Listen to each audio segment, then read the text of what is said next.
How's it going, Rogues Gallery, and welcome to another Flesh and Blood video here on Red Zone Rogue. Today we are eating good again because, as you can see, we're going to be talking about some Outsiders spoilers. We have, like, I don't know, 9 or something new spoilers that were revealed at the current calling that's going on, either through vendors or through the artists, like this quiver of Rustling Leaves. It's a very autumnal, it's a very autumnal quiver.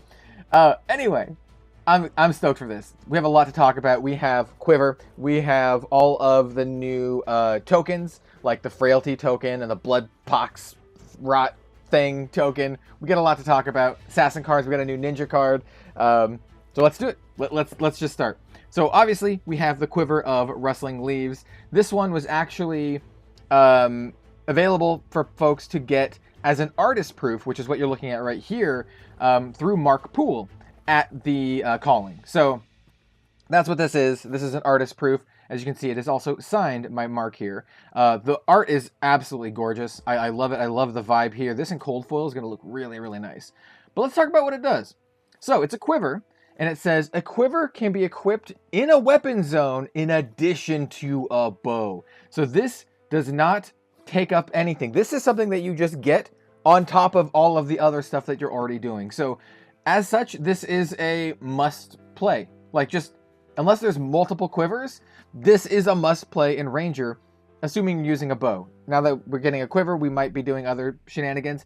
I don't know. I have theories, but we'll talk about that later. We're talking about this bow here. So it also has an instant effect for 3 resources. Reveal the top card of your deck. If it's an arrow, put it face up into your arsenal and destroy Quiver of Rustling Leaves. So this can be activated as an instant, which is great. It kind of has a weird synergy with Skullbone Crosswrap, because Skullbone Crosswrap, you need to turn a card face up to be able to opt. But if you did that, then that means you already have something in your arsenal. So you're going to have to play that thing in your arsenal or somehow clear it out before you can use the Quiver.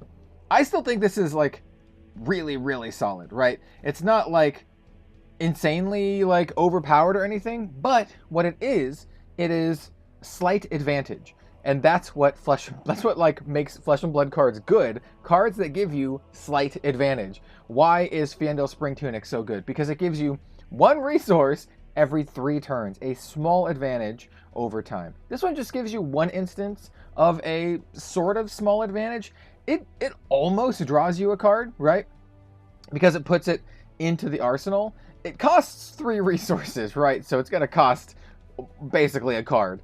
But still, it actually helps shore up one of Ranger's weaknesses. How many times have you played 3 of a kind, drew 3 cards, have not been able to play any of them, and just passed? More than once. More than once, at least for me. And so this actually would do something in that situation. At least you could do something. So I like this card. I like the design space. I like how it's not immediately busted. It's an additional effect that you get on top of everything else that you're already doing. And that, by that virtue alone, I think it's actually, like, solid. So also it looks beautiful. Looks absolutely beautiful. All right. Here's the art, by the way, and the artist proof. Gonna shout out Smithel here because I got this image from their Twitter. Smithel's Twitter. All these images are from Twitter. Some of these are pretty rough. Not all of them look as good as this. Shout out to Smithel for actually being able to take a good looking picture. All right, we're going to talk about Death Touch next, because we need to talk about this card before we start talking about all of the tokens. First of all, this card I think is fantastic. Here, let's get a manual zoom in on here. All right, so Death Touch. Death Touch is an Assassin Ranger attack action. It blocks for 2, attacks for 6, and only costs 1. However, you can only, well, it can't be played from hand. So it can be played from arsenal or maybe somewhere else. When it hits a hero, create a Frailty, Inertia, or Blood Rot Pox token under their control. So all of those have been revealed now. So in this video, we're going to talk about all 3 of those tokens. But I just want to touch on Death Touch real quick. I think this card's fantastic. A 1 for 6 is really good. With Ranger, you can play Take Aim and then reload this, and then fire it off for 9 if the Take Aim was 3. So that's basically like a 1 for 9, which is pretty good. Well, it's a 2-card combo, but still very, very good. I like Death Touch quite a bit. The fact that it's a 6 is something that Rangers and Assassins both really, really need versus Illusionists. Overall, I think this card's fantastic. Very curious to see what rarity this is. It's probably going to be a Majestic. But who knows? It could be something else. Also, the character on the art is rad. They are rad as hell. They have the Plague Doctor mask, but I love their outfit too. Oh, it's so cool. They have like this tome, probably like a tome of like research notes or poisons or something. I even have a sword on their back. This looks like the main character for a video game, actually. This looks like this could be a Witcher, right? Like a House of Snakes or Poisons Witcher or something like that. Anyway, I dig it. I dig it quite a bit. So let's get back to the regular size. So let's start talking about some of the well, you can see the image here. I wish they had taken better pictures, but this is what we're going to be dealing with, right? So we can zoom in a little bit, but it still looks like butts. Anyway, let's talk about these. So these are cards that were spoiled, like I said, at the calling. We have the Inertia token, which is cold foil. I do believe this is double-sided cold foil. We also have Sedate and Spike with Inertia. These two are booster pack cards. These are not promos. So we have a common here and then a rare, which they probably each have full cycles. So let's talk about the Inertia token first. Inertia token says, at the beginning of your end phase, destroy Inertia, then put all cards from your hand and arsenal onto the bottom of your deck. It basically makes it so your opponent can't keep a hand or arsenal. They still get to draw up, right? This doesn't make it so they have no hand. They get to draw their regular hand size. But what it does mean is they can't sandbag anything. They can't plan ahead, which is pretty good. Like, the fact that something like Death Touch lets you choose which one, I think is very, very important because it makes it really versatile so you can tailor the on-hit to what you need, which is really cool flavor-wise for Assassin and Ranger who are kind of like planning out their attacks. I don't know if that's it was intentional, but I liked it. So we also have Sedate, which is a 0-cost Assassin attack action. Blocks for 3. It has Stealth. We don't know what Stealth does. It just says it, probably because this is a foil. And it says, when this hits a hero, create an Inertia token. Under their control. All right, so it's a 0 for 3, no go again or anything like that, but it does have Stealth, and then you create an Inertia token. We also have Spike with Inertia, which is a 1-drop reaction, also blocks for 3. Target attack action card with Stealth gains +3. I like how this says target attack action card with Stealth, not target assassin attack action card, so this could apply to generics as well. So the attack action card gains +3. And then when it hits a hero, create an Inertia token under their control. Yeah, these are okay. I think these are okay. I think the Inertia token is fine. I like it more when it's modal, like the Death Touch. But I think the other tokens are quite spicy. So here we have Frailty, and pardon me for it looking terrible. So we're gonna zoom in on the Frailty, and it says, and cock my head a little bit. Your attack action cards played from arsenal and weapon attacks have -1 attack. At the beginning of your end phase, destroy Frailty. So basically, this is kind of what I was thinking it does. It's kind of like a personal this round's on me debuff, but only cards from arsenal and weapon attacks. So get wrecked Kodachis, I guess. So this one's all right too. Once again, it's pretty situational. I love the fact that Death Touch can pick and choose. I really think the Blood Rot Pox is the best one, but this one's not bad either. We also have a Spike with Blood Rot, which and Infect here, but we're gonna talk about those in just a second. When we get to these, let's zoom on out, and we're gonna talk about these because I think this is the most fun part, and I just realized you can hardly see the Spike with Blood Rot. The Spike with Blood Rot and Infect are basically the same things as Spike with Inertia and Sedate, but for Blood Rot Pox, right? So this is definitely like a cycle of cards. There's going to be this cycle for each of these afflictions, right? So let's talk about what Blood Rot Pox does. First of all, the art. Oh, the art is so good. That is so good. This reminds me of like Goya or something like that. Oh, I really like it. Carlos Cachaga did a fantastic job.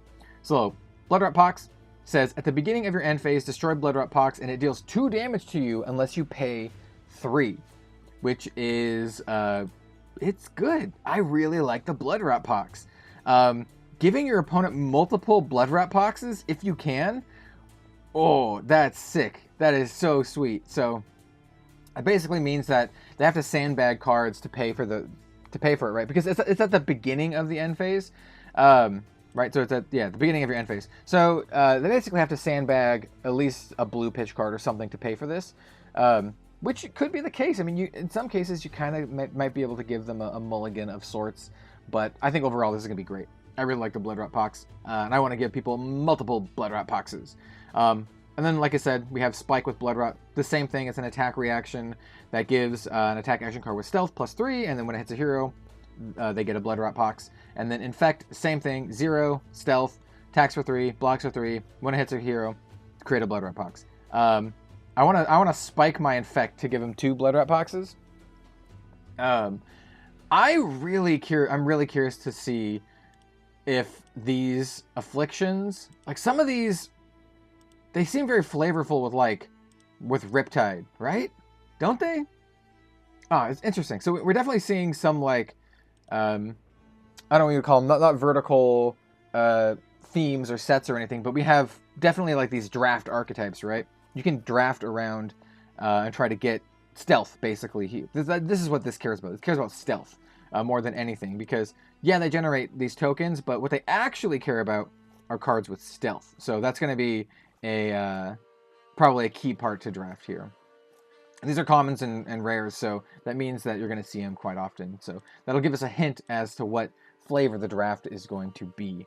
I like these cool on-hit effects. I like how Assassin is basically a on-hit matters. Like, so if you let them hit you, it's going to hurt.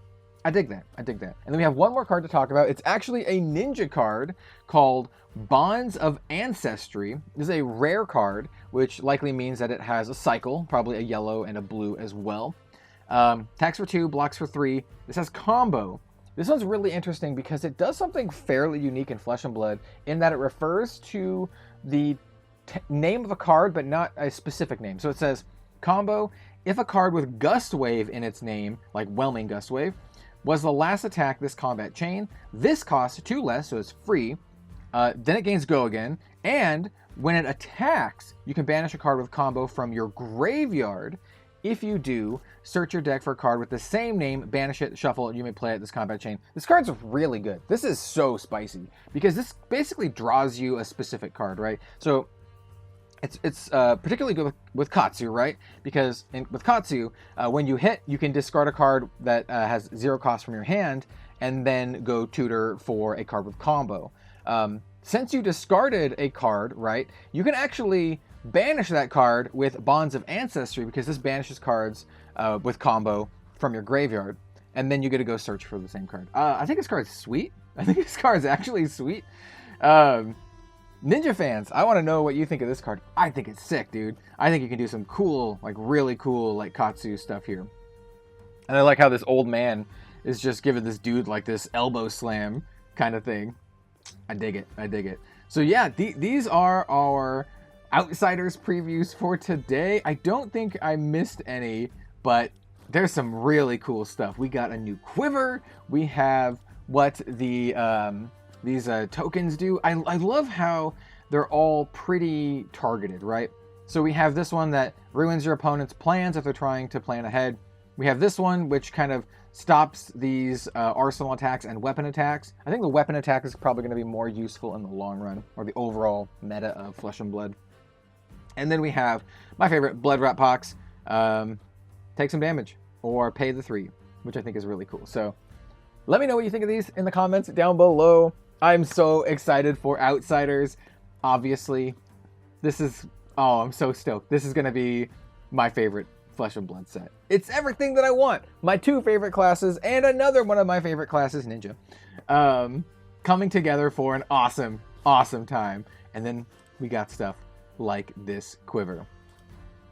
I have some hot takes about the Quiver. Well, not hot takes about the Quiver. Hot takes about people complaining about the Quiver, because I think it's absolutely insane that people are complaining about something that you get for free on top of your equipment suite. It's just another tool in the toolbox.